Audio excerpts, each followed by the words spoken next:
do 10 ao 13. Amém? Diz assim a palavra do nosso Deus: quanto ao mais, sede fortalecidos no Senhor e na força do seu poder, revesti-vos de toda a armadura de Deus, para poderdes ficar firmes contra as ciladas do diabo.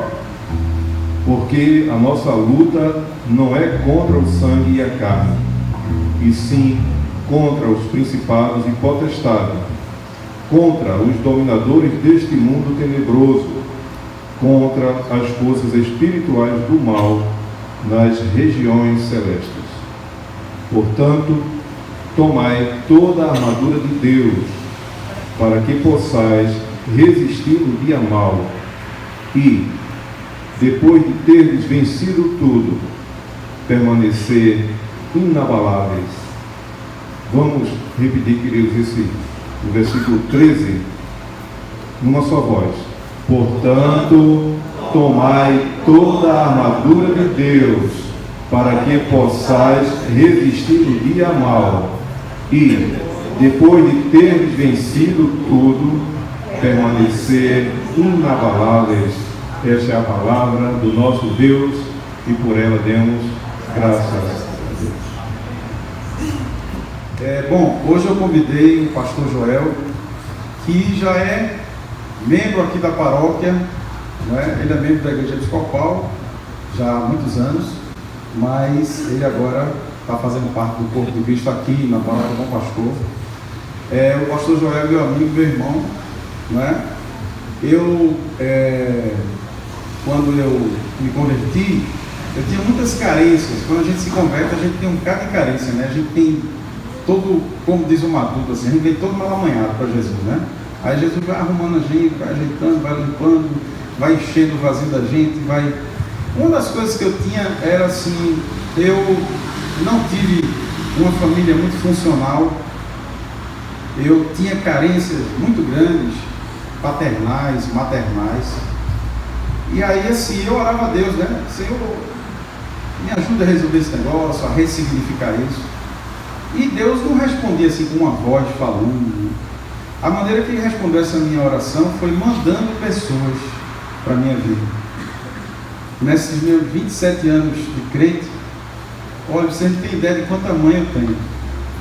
É tanta mãe que tem hora que eu digo, meu Jesus, tu exagerou. Todas me adotaram, né? Eu vou cuidar desse menino e tal, aquela história toda. Pais também, ganhei muitos pais. E Deus também me deu de presente irmãos. Que é aquele texto de Provérbios que diz assim: irmãos que são mais chegados, aliás, amigos que são mais chegados do que um irmão. Então assim, não dá nem para dar um nome a esse mistério, né? Que é mais chegado do que um irmão, então é um negócio mais profundo do que amigo, mais profundo do que irmão. Acho que a gente só vai saber o nome disso no céu, né? E Joel foi uma dessas pessoas que Deus colocou na minha vida. A gente se conheceu lá no seminário presbiteriano. Quando eu entrei no seminário, conheci Joel. E aí a gente começou a desenvolver uma amizade já no seminário. Estudamos uns 4 anos no seminário. O seminário presbiteriano tem a opção de você estudar externo e interno. Nós fizemos a escolha de sermos internos. Moramos dentro do seminário. E foi uma época de muito crescimento, de muita edificação. E de lá para cá, essa amizade só tem se fortalecido, crescido e, acima de tudo, para a glória de Deus, tem frutificado, né? Tem dado frutos para o louvor de Jesus. Então, Joel, Deus te usa, irmão, para a glória dele, tá bom?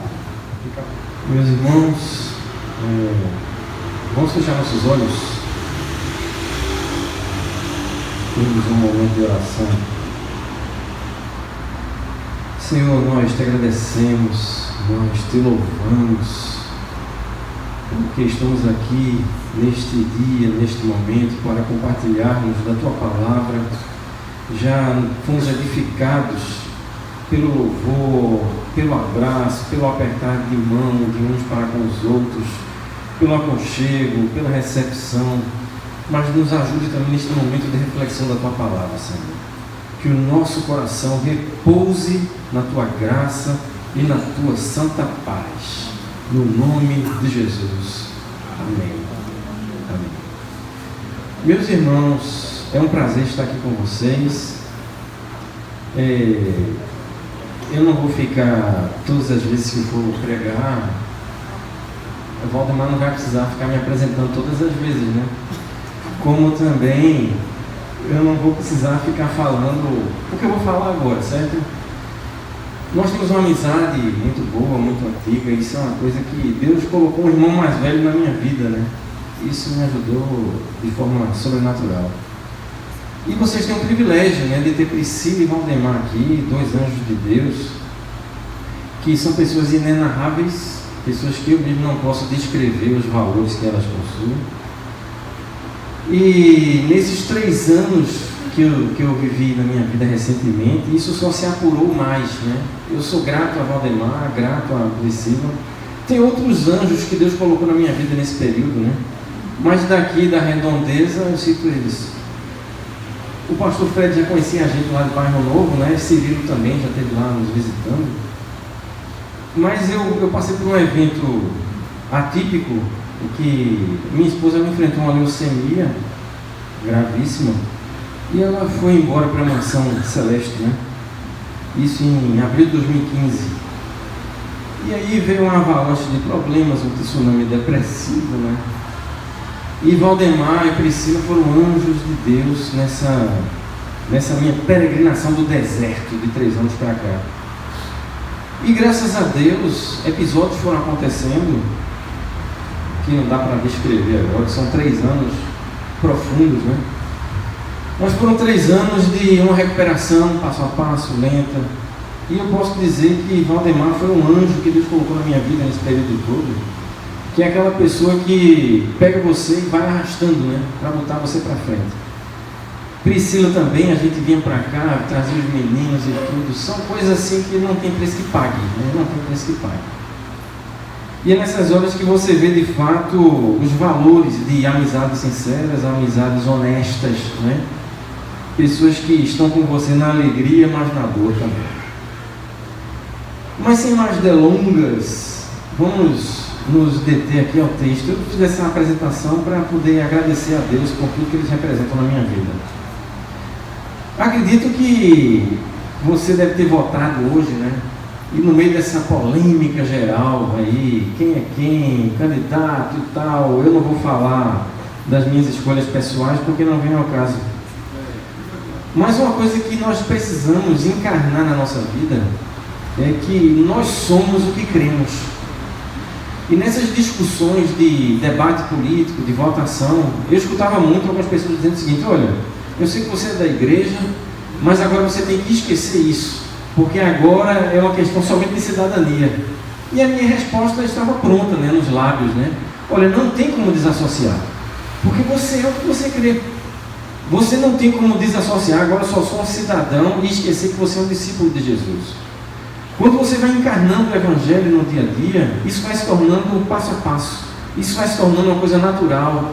Acordar com isso, dormir com isso, viver com isso, compartilhar isso em casa, compartilhar isso na vizinhança, no dia a dia, no dia a dia, no dia a dia. Então você é o que você crê.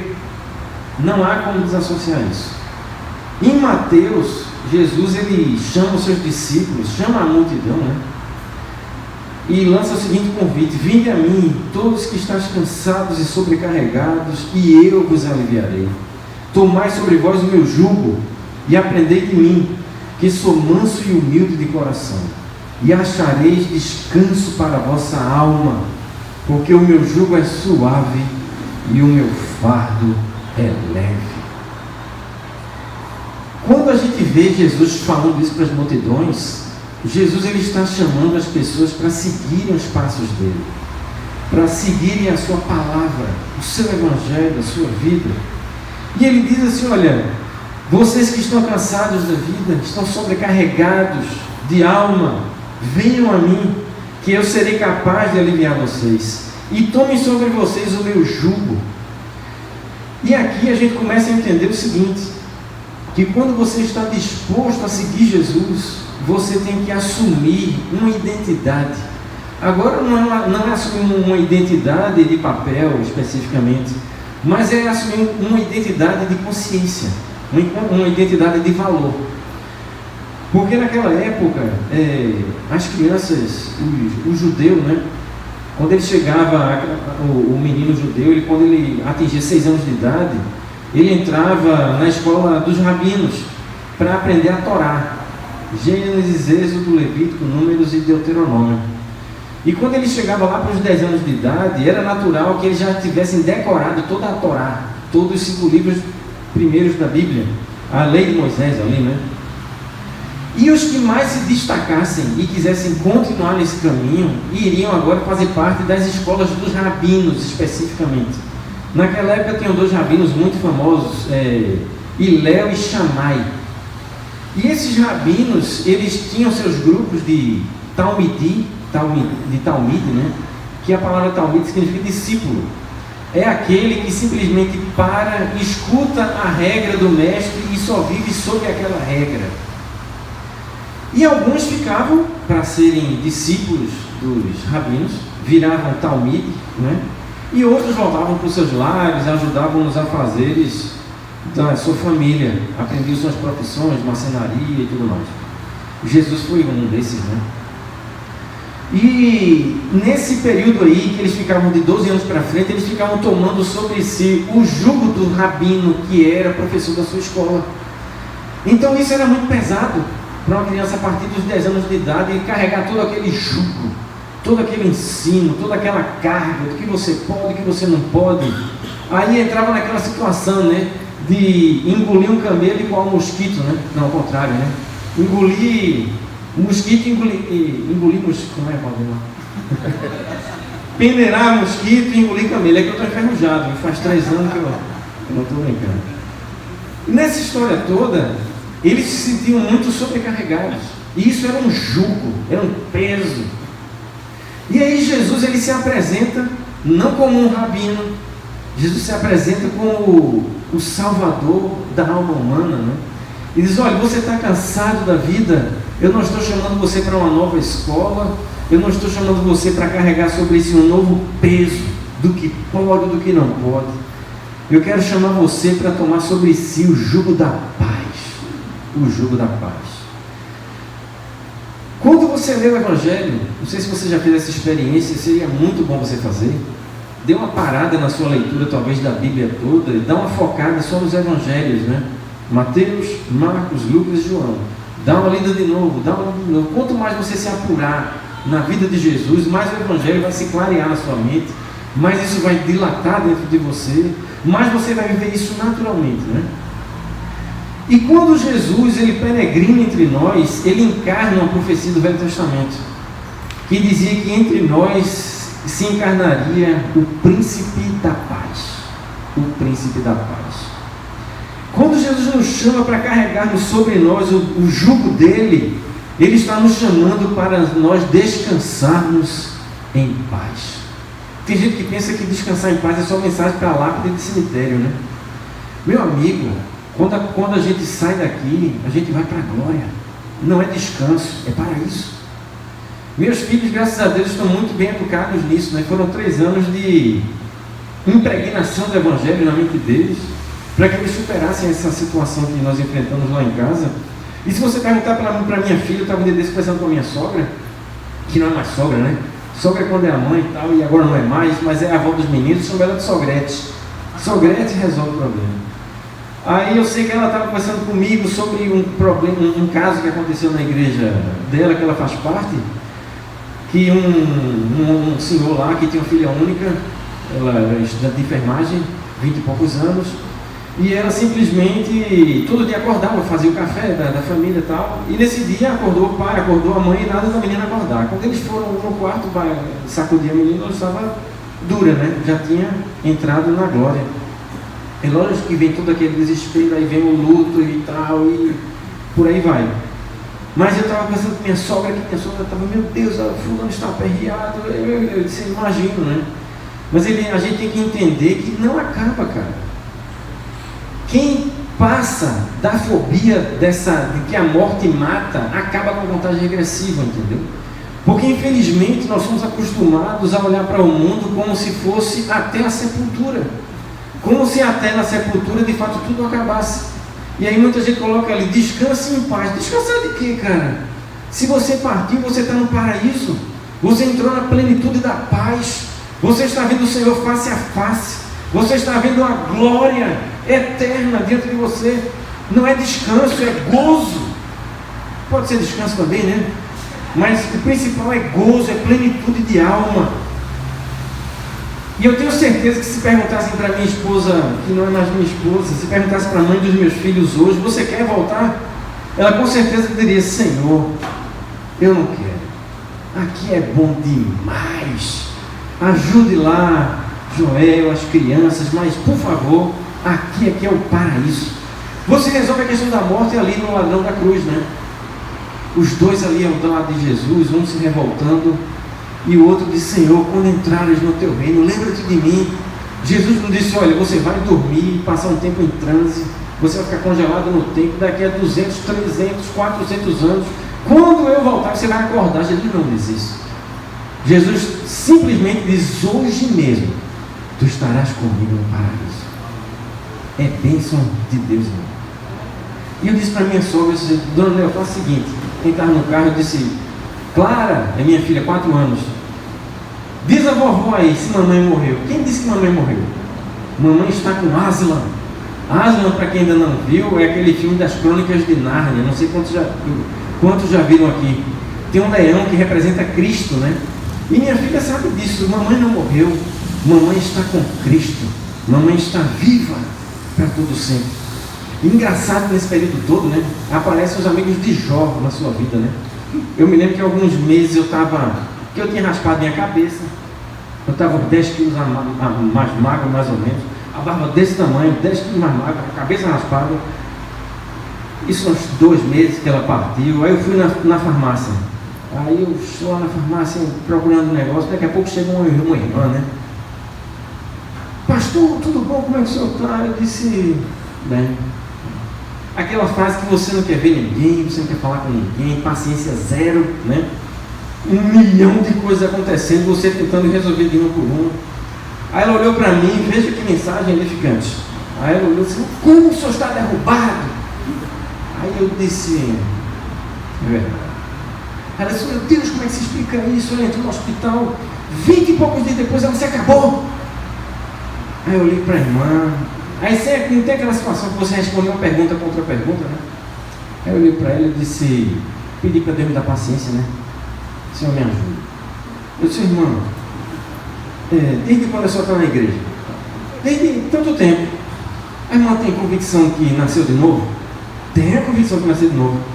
Eu disse, olha, irmã, não é querendo me ofender não, mas a irmã nasceu, mas não cresceu, né?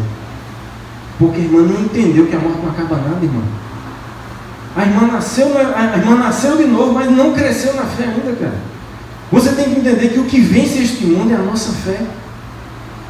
Sem fé, a gente sucumbe, né? A gente afunda. E quando Jesus diz isso, olha, tome sobre você o meu jugo e aprenda de mim, porque eu sou manso e humilde de coração. E aí você vai encontrar descanso para a sua alma. Isso vira, meu irmão, um processo de pacificação na sua vida.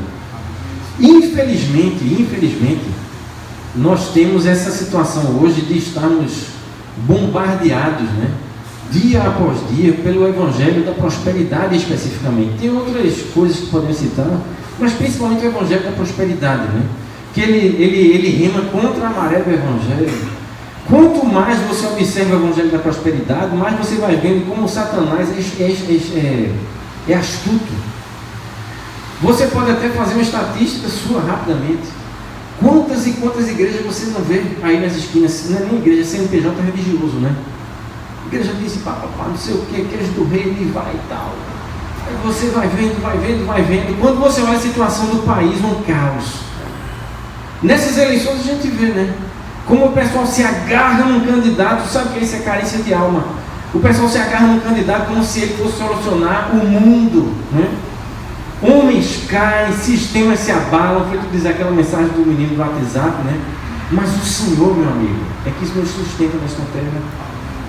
O Senhor é que nos levanta, o Senhor é que nos supre. Nós temos que discutir política, nós não estamos aqui de forma etérea, né? Nas nuvens, nós estamos aqui pé no chão. Mas nós temos que entender que a nossa confiança tem que estar no Senhor, né?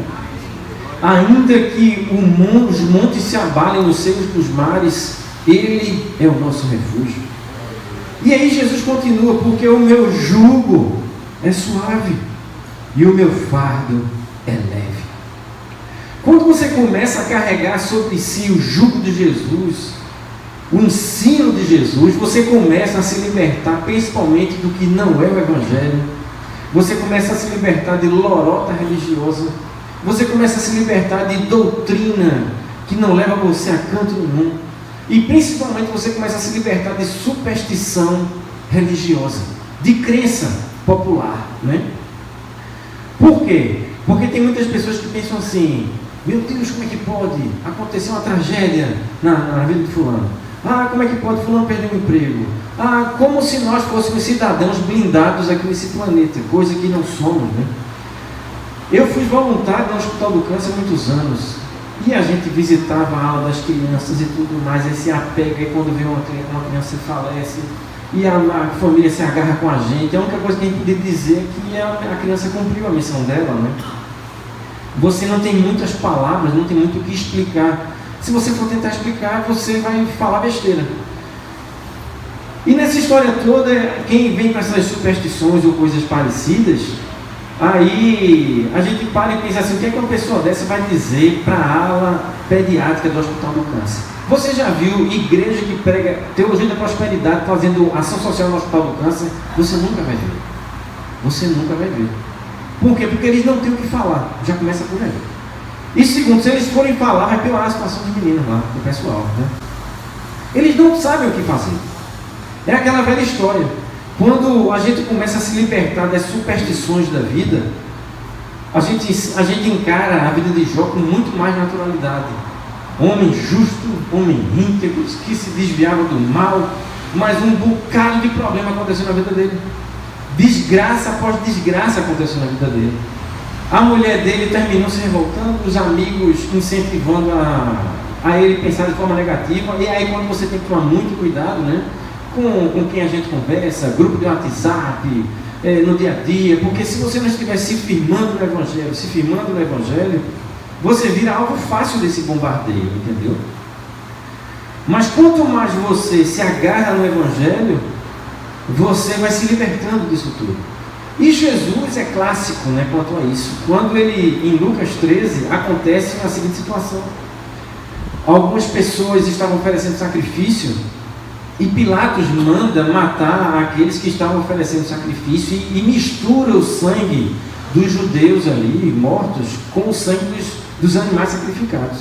E chegam os discípulos ali apavorados: mas Senhor, como se explica isso e tal? Aí Jesus: olha, vocês acham que eles são mais pecadores do que as outras pessoas? Quem disse isso? Lembram da torre de Siloé que desabou semana passada, dias atrás, e matou 18? Vocês acham que eles eram mais pecadores do que alguém? Nunca. Aí Jesus ensina o seguinte: agora, se vocês não se arrependerem, vocês perecerão. Ou seja, o grande problema não é como você morre, ou o que você está enfrentando de problema, de desafio, de tribulação, de caos na sua vida. O grande desafio é como você está vivendo para enfrentar isso, entende? Porque se você olhar para a vida de Jesus, você vai dizer: esse cara foi um amaldiçoado. Porque se você honra pai e mãe, você tem longevidade divina. O cara morreu com 33 anos, né? E morreu crucificado, dores agonizantes, crucificado, morreu ali, abandonado, entre aspas, na cruz do Calvário. E se você for olhar a vida dos apóstolos, Pedro crucificado de cabeça para baixo, Estevão em Atos ali apedrejado vivo, e vem outros que foram cerrados ao meio, vem outros que foram degolados, outros que foram sacrificados, outros que foram esquartejados. E aí então você pensaria assim, se você pensar nesse tipo de superstição, né? Puxa, já que eles morreram assim, eles não eram de Deus, eles mereciam algo do inferno na vida deles, eles mereciam esse castigo que os humanos derramaram sobre eles. Mas Jesus, ele nos ensina a andarmos de forma a não estarmos presos a esses tipos de superstições, entende? Quanto mais você se agarra no Evangelho, mais você se liberta disso. Teve uma irmã que estava ligando, é uma senhora, 60ona, e fazia tempo também que eu não estava com cabeça para conversar com gente sobre problema, né? Eu digo, olha, eu não estou com cabeça, por favor, liga para fulano e tal. Quando era uma coisa simples, eu até desenrolava, mas fora isso, a cabeça eu não... Eu estou tentando resolver os meus milhões, né? Deixa a cabeça voltar para cima do pescoço. Graças a Deus a cabeça voltou. Aí eu sei que um dia desse uma senhora, mas olha, eu estava pensando até que eu vou demar. Aí, meu Deus, parece uma maldição na minha vida. Quando ela falou isso, eu disse, já sei qual é a crença religiosa que ela tem na cabeça, né? Mas por que, irmã? Não, porque eu estou com 60 anos de idade, eu não arrumo um que preste, e não sei o que, com fulano passei 20 anos, só fez me explorar, não sei o que, blá, blá, blá. Aí outro fulano, não sei o que, papai, me traiu, não sei o que, era diácono, como é que pode um negócio desse? E o outro fulano agora, não sei o que, eu escutei uma vez, escutei duas, escutei três, aí eu, já sei o que eu vou fazer. Aí não sei o que, uma maldição, eu disse, olha, vamos fazer o seguinte, veja, primeiro, maldição não existe. Só tem que botar isso na cabeça. Jesus se fez maldito por mim e pela senhora. Quando ele gritou na cruz do Calvário, está pago, ali o diabo caiu. Ali o diabo foi pisoteado. A senhora entende? Acabou. Agora prevalece entre nós o reino do príncipe da paz. Vamos partir desse princípio. E segundo, a senhora quer que eu minta ou que eu seja sincero? Ela disse, não, você tem que ser sincero. Não, se a senhora quiser mentir, ela só partir para outra, né? Não, a senhora escolhe muito mal. Pelo amor de Deus, fulano, a senhora passou 20 anos, ele não gostava da senhora, explorou, abandonou. O outro fulano era um péssimo pai, mas era diácono, dava de Bíblia, não sei o quê. Quando a senhora olhasse para ele, cuidando dos filhos dele, a pessoa correr. Aí chegou outro fulano agora, que dizia que tinha separado, que não tinha separado, que saiu de volta, tudo mentira. Era para a senhora ficar, deu divórcio, e não sei o quê. Resultado da história. Sim, mas o que é que eu faço que eu estou gostando dele? A senhora pega a peixeira e pá, tora, tem que torar. Tem que parar de falar com ele, tem que parar de ver a foto dele, tem que tirar esse cara da sua frente. E quando a senhora conversar com ele, você vai dizer, olha, eu gosto muito de você, mas vai para o inferno. Né? Não, para o inferno não, né? É um modo de expressar, né, que eu falei com ela. Eu disse, olha, a senhora manda ele para os 500, né? Saia da minha frente. Não, mas a gente tem que resolver, não tem que resolver mais nada. Se a senhora ficar conversando, a senhora nunca vai torar isso aí. A senhora nunca vai acabar com isso, a senhora entendeu? Não, eu entendi, é porque às vezes eu acho que é uma maldição. Pelo amor de Deus, a senhora parte do princípio que não existe mais maldição e a decisão está na mão da senhora. Isso é psique, né? Quanto mais você trabalha a sua psique, mais você vai exercitando isso aí, né? Isso aí, graças a Deus, eu tive que treinar a fundo esses 3 anos, né? Eu disse para ela, eu disse, olha, a senhora gosta dele, a senhora está emotiva, a nossa alma é problemática. O Salmo 42 não revela isso, né? Por que estás abatida, ó minha alma? Tem gente que ama esse salmo, né? Esse salmo tem que virar na sua vida. Você tem que dar um basta nesse salmo. Porque a nossa alma é assim, ela é complicadíssima. Aí é quando vem a psique do espírito, né? Porque tem dias que você olha assim para a sua vida, puxa, está tão bom. Eu me acordei, está tudo legal aqui em casa, não tem problema assim na minha cara e tudo. Mas porque eu estou tão angustiado, né? É a alma, meu amigo. Enquanto a gente não sair daqui, a alma não estará completa com o Criador, entendeu? Enquanto nós estivermos aqui, a nossa alma ela vai viver de oscilações, vai viver de problemas que a gente não sabe muitas vezes decifrar. Agora, o que vai fazer você subjugar sua alma? É exercitar sua mente na fé. Quanto mais você lê o Evangelho, quanto mais você se encher do Evangelho, quanto mais você se empregue na sua mente, a sua psique do Evangelho, o seu espírito mental do Evangelho, mais você vai poder botar a alma no lugar dela, entendeu? Você vai poder dizer para ela, cala a boca, fica quieta e vem atrás de mim. E ela vai ter que ficar. Aí você pode pensar assim, mas eu não sou um robô, nós não somos robôs, quem diz que eu sou robô, ninguém é robô.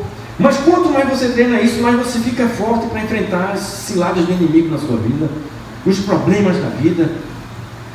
Eu estava há uns 20 dias numa audiência com um amigo meu aqui na Zona Bezerra, a gente foi lá, e ia voltar para Olinda. Aí eu disse, eita Felipe, eu vou ficar aqui na Unimed, eu estou com um calombo aqui, rapaz, na nuca, atrás. E eu preciso ver que danado é isso. De repente, e eu tive uma lesão no pescoço, não sabia o que era e tal. Fui para a Unimed ali, Recife. Esperando e tal. Aí, seu Joel, entrei. Quando eu comecei a conversar com a mulher, expliquei a situação e tudo mais. Ela disse, olha, só pode ser 3 coisas, sente aí. Olha, ou é tuberculose, que estoura um nódulo por aqui, tá? Ou é o sistema linfático reclamando de uma astenia, de um esgotamento, tá? Por conta também da lesão do pescoço. Ou pode ser um linfoma. Quando ela falou linfoma, eu sabia que era câncer, né? Aí eu estava sentado, tirei a gravata assim, engoli azedo, né? Explica aí, doutora, melhor, né? Mas você tem que se segurar, irmão. Você tem que segurar. Não, porque não sei o que, você vai ter que fazer um exame agora urgente na Unimed 3. Na Unimed 3 foi minha esposa ficou internada e partiu, né? Eu disse, mas rapaz, vamos na Unimed 3. Ela disse, sim, porque lá, porque tem que fazer, não sei o que, papai. Eu disse, aí, vamos embora, me tem esse negócio, tem que ir na Unimed 3 fazer. Aí eu fui lá e tudo. Resultado, saiu na hora um negativo, né? Mas aí a médica disse, olha, pode ser um negativo falso. E ela tinha dito, se em 7 a 15 dias aumentar, vier outros nódulos, aí é linfoma. Mas se estourar, não sei o que, papai, vai ser tuberculose. Agora, se regredir, foi astenia, eu recomendo que você repouso absoluto, e papapá, não sei o que, tudo mais. Isso na quinta-feira, né? E eu voltei para casa com o Salmo 46 na cabeça. Senhor, meu refúgio e fortaleza, aquietai-vos, saber que eu sou Deus. Salmo 23, lendo, na cabeça. Aí eu até liguei para o Valdemar nessa quinta-feira, mas ele não pôde atender e tal. Aí eu passei a sexta-feira, você fica apreensivo, né? Mas aí eu não vou me entregar, não vou me entregar. E não me entreguei até agora, vou me entregar agora. E vai coisa, foi no sábado, eu liguei para o Valdemar. É bom ligar para um cara crente, né? Aí eu liguei para o Valdemar. Agora eu estava apreensivo, né?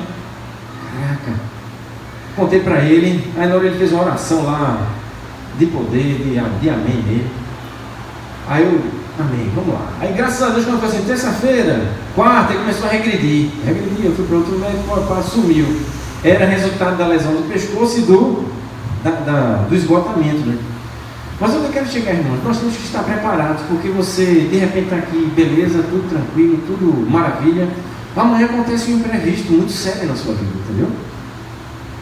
Minha esposa que diga, né, cara? Michele. Minha filha tinha 9 meses, Rafinha estava com 3 anos e meio. Minha esposa não pegava uma gripe. Eu tinha inveja da saúde dela. Que se o vizinho espirrar, no outro dia eu estou tossindo. Aí ela disse, mas rapaz, tu pega uma gripe muito fácil. Isso não é... Ela não pegava uma gripe. Aí eu sei que ela já vinha sentindo alguns sintomas. Para resumir a história, né, ele fez o exame. E aí foi um sábado.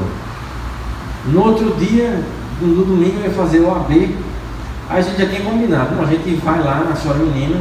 De lá a gente vai na Jaqueira com as crianças. Depois come uma pizza, volta para casa, no outro dia fazer o AB. Aí você com a sua vida toda programada, né? A gente já ia se mudar de Olinda, ia para Recife, para talvez começar a frequentar aqui para Candeias e tal. Daqui a pouco sai minha esposa do hospital chorando, né? Mas o que aconteceu? O médico disse que eu tenho que ir agora no Unimed 3 fazer um exame de urgência, que não sei o que, pode ser leucemia. Sempre que você não tinha parado para... Eu já tinha visto muitas pessoas falecerem no hospital de câncer de leucemia, né? Mas aí, não, vamos embora, entra no carro aqui. Chegou no hospital, o médico disse, olha, você não pode mais sair daqui. Imunidade lá embaixo, não sei o que, interna urgente. E aí você, né, que ia para a pracinha, que ia comer uma pizza, já era, né? Então, meu amigo, a gente tem que estar se libertando dessas superstições, desse falso evangelho que é ensinado todos os dias aí na televisão, na esquina.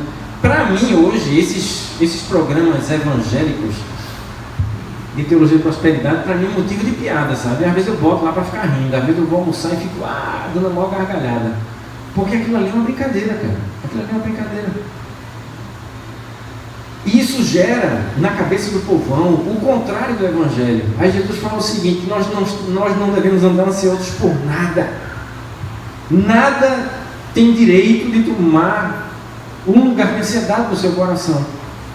Mas aí o que mais se ensina lá é você viver na ansiedade. É você comprar, é você ter, é você adquirir, é aí ir para a corrente. E se você não fez, Deus te castigou. E não sei o que, o cara vive em neurose e paranoia. Né? O cara vive com medo da vida, neurótico, e entra em síndrome do pânico também. Porque o que é síndrome do pânico, se não essa convicção falsa, né, de que você está totalmente desamparado. Mas eu fiz a corrente, eu fiz não sei o que, Deus não me abençoou e Deus não sei o que. Quem disse que tem que ser assim, cara? Quando você vai ver a vida de Jesus, o que ele viveu, o que ele ensinou para as pessoas, tem nada a ver com isso. O eixo principal do Evangelho de Jesus na minha, na sua vida, é termos uma vida de paz. Agora eu sugiro a você que não sabote isso, né? Porque é muito natural da gente sabotar esse processo. Como assim? É o dia a dia, é a agonia do dia a dia, e você não para mais nem para orar, nem para... Que orar, a gente tem que estar orando toda hora, né? Tá no banheiro tomando banho, lembra, faz ora em mente. Você tem que estar lembrando de falar com o Senhor todas as horas. Mas às vezes você não para um tempo, você está passando pela praia, não dá uma parada, tem que ir para o celular, vai olhar lá. Você não para quieto na sua casa para dar uma respirada, vive na agonia, aquela coisa toda. Como é que vai se instalar no seu coração um processo de massificação da alma? De pacificação da alma? Como é que você vai subjugar essa alma louca que habita na gente? Porque a nossa alma é muito louca, entende? Se você deixar, você só vai ser guiado pelas suas emoções, pelo que você acha, pelo que você está vendo, pelo medo do amanhã. O medo sempre será um constante, né? Mas nós temos que vencer o medo com a fé, no subjugo da fé, entendeu? O que vai botar o medo no chão, o que vai botar sua alma louca para andar atrás de você, é você ser o dono da situação, né? Não que você seja melhor que ninguém, mas que o poder do Espírito de Deus que habita em você vai ajudar você a raciocinar e viver assim, entendeu? É você ver de fato as coisas acontecerem e você está treinando isso na sua mente, treinando na sua mente, treinando na sua mente. É um treino, é um treino, é um treino. Quando a gente vê lá em Efésios, a epístola do apóstolo Paulo, interessante que no capítulo 2, versículo 17, só para dar uma citada, ele diz assim, ele falando de Jesus, né? No versículo 14 ele diz que ele é a nossa paz. E no versículo 17 do capítulo 2 ele diz o seguinte: e vindo Jesus, evangelizou paz a vós outros que estáveis longe, e paz também aos que estavam perto. E aí ele continua a falar com os efésios sobre muitas coisas da vida. Quando ele vai entrando no capítulo 5, ele vai entrando nesse período de conselhos, né? Maridos, sejam assim; mulheres, façam assim; filhos, façam assim; pai, faça assim; mãe, faça assim; empregador, faça assim; empregado, faça assim. Quanto ao mais, versículo 10, quando ele começa a afunilar, ele diz: quanto ao mais, quanto a tudo da vida, quanto ao dia a dia, quanto ao dormir, quanto ao acordar, quanto ao se levantar, quanto ao amanhã, segunda-feira, quanto ao mais, se fortaleçam no Senhor e na força que vem do seu poder. Revesti-vos de toda a armadura de Deus, para poderdes ficar firmes contra as ciladas do diabo. Engraçado, amigo, engraçado, irmão, que o apóstolo Paulo, ele pega aquela figura de armadura do cidadão romano e traz para essa visão espiritual, né? Contudo, a gente tem que entender que se revestir da armadura de Deus não é uma coisa isolada. Não, agora eu estou com o cinto da verdade, agora eu estou com a couraça da justiça, agora eu estou com a fé. Então, tudo isso se mistura no dia a dia, tudo isso se mistura no dia a dia. A ideia é, quanto mais você se entrega nesse descanso da paz, descansar em paz, na paz de Deus, esse mistério da paz vai gerando em você um poder sobrenatural para você enfrentar os problemas. É como Jesus falou, né? Aquele que ouve as minhas palavras e as pratica, é como se tivesse edificado uma casa sobre uma rocha.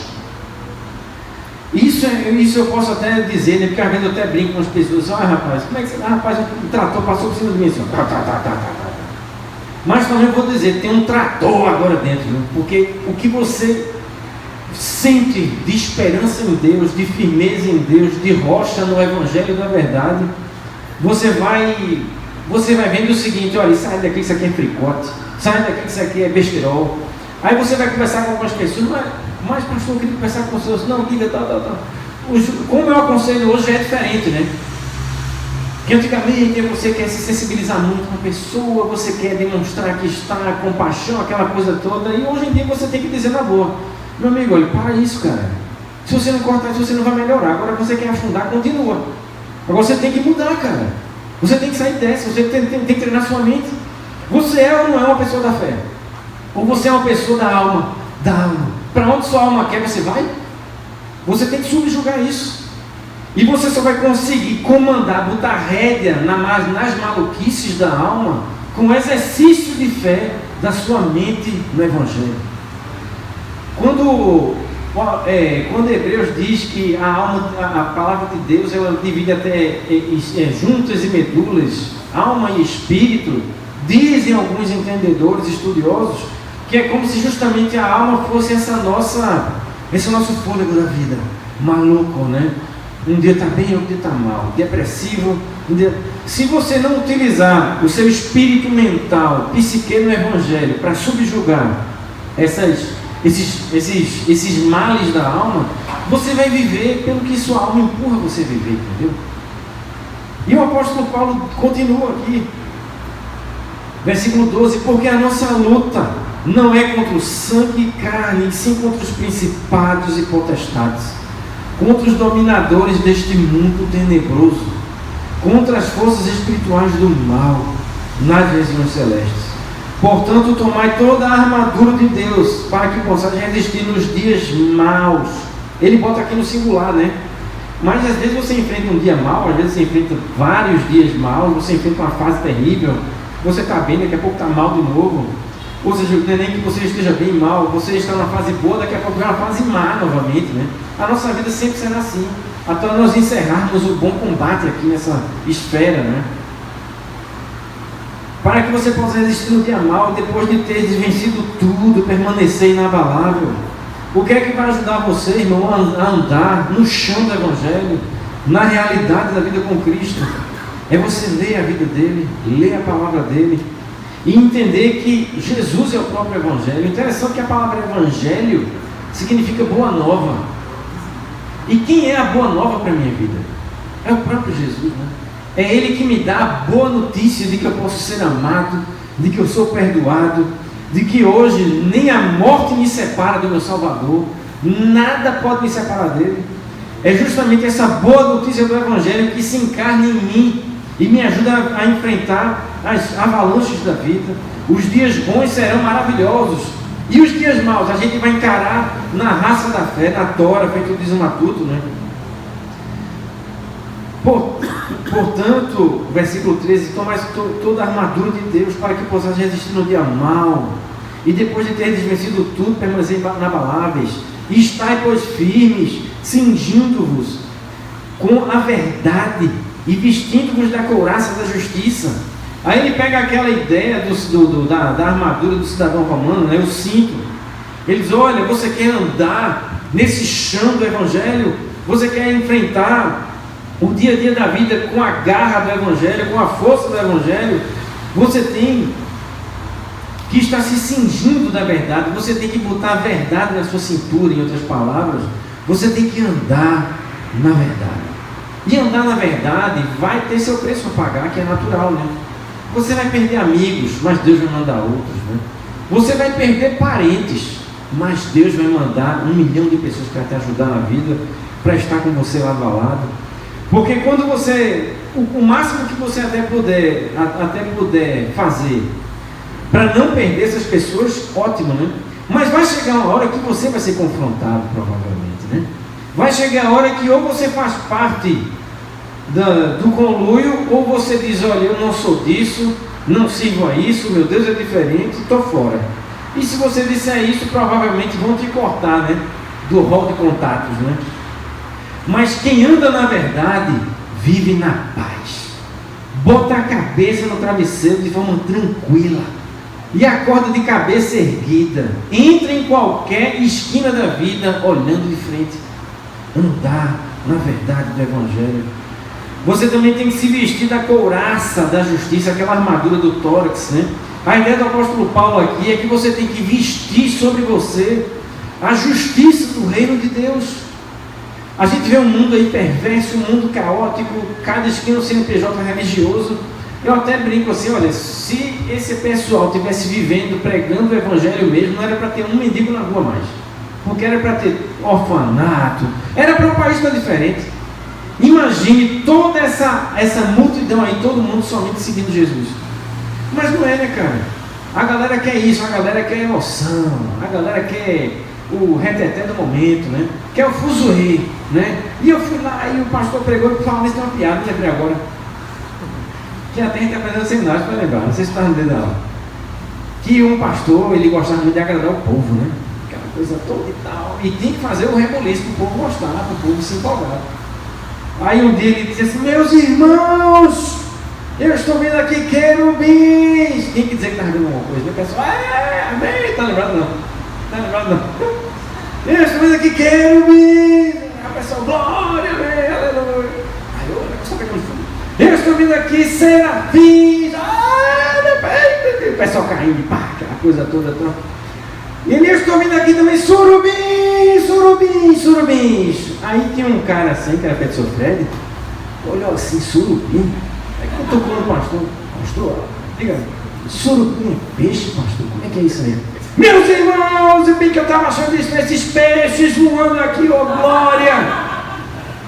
Ou seja, o cara termina inventando tudo, vê tudo só para animar a massa, né? Mas, voltando aqui para a couraça da justiça, nós temos que andar, meus amigos, na justiça do reino de Deus, que é uma justiça que se confronta com a justiça, entre aspas, deste mundo, né? Aí é quando nós vimos aí essa massa de políticos hoje em dia, infelizmente com chaves daqui, corrupção dali e tudo mais. É difícil, se você quiser se manter ali firme, mantendo uma vida justa e honesta, é difícil, né? Porque o próprio ambiente, ele força você a se corromper. Ou você anda na verdade, na couraça da justiça, ou você se corrompe. Calce o evangelho da paz. Ande na paz. Ande nesse processo de pacificação que só o Evangelho pode te dar. Embraçando o escudo da fé, com o qual você pode apagar os dardos inflamados do maligno. Tomai também o capacete da salvação. É você estar consciente. Essa questão do capacete aí na mente, né? É você estar consciente de que você é lavado no sangue de Jesus. Você nasceu de novo. E se você nasceu de novo, você não pode ser estagnado. Você tem que crescer na fé. Cada dia mais e mais crescendo na fé.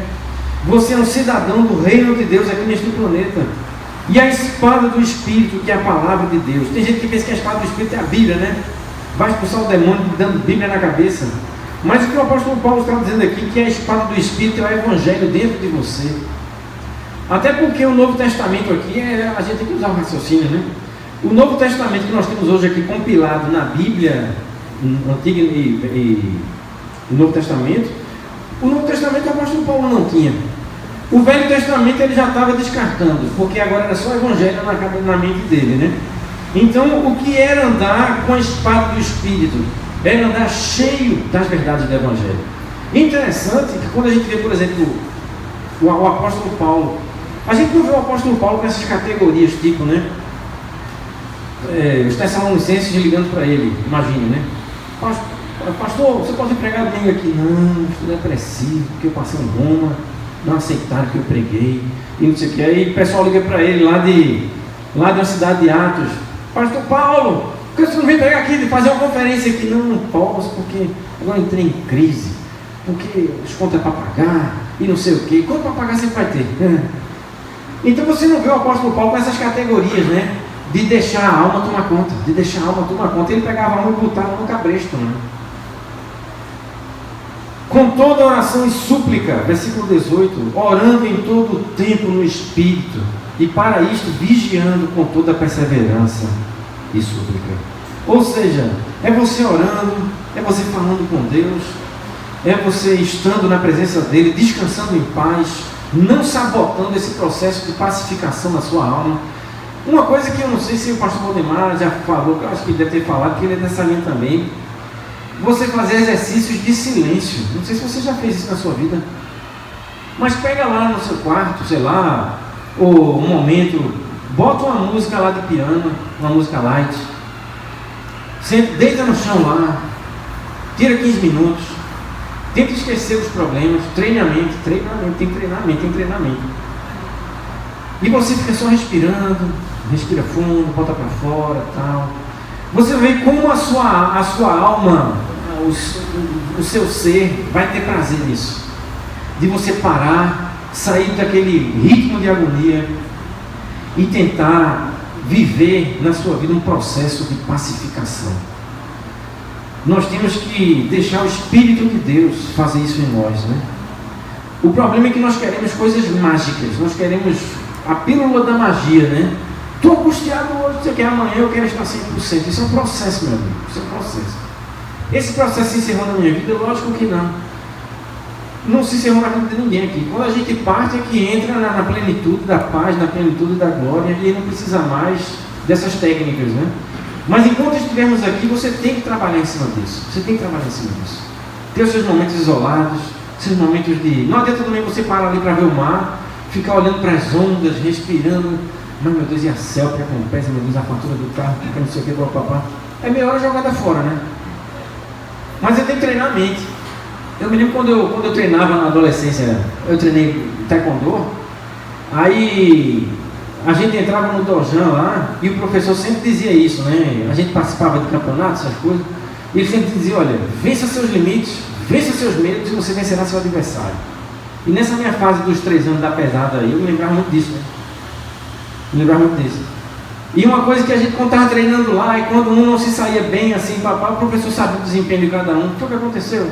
Não, porque papai, não sei o que, e tudo mais, não sei o que lá. Papai, esquece papai. Esquece papai, aqui é a hora do treino, acabou-se. Vai treinando, não vai, bora, não sei o que, aquela pressão psicológica. Vai você esquecer na hora, né? Treino. Os orientais são muito bons nisso, né? Eu gosto muito dessa filosofia oriental, os samurais, né? A disciplina dos samurais, né?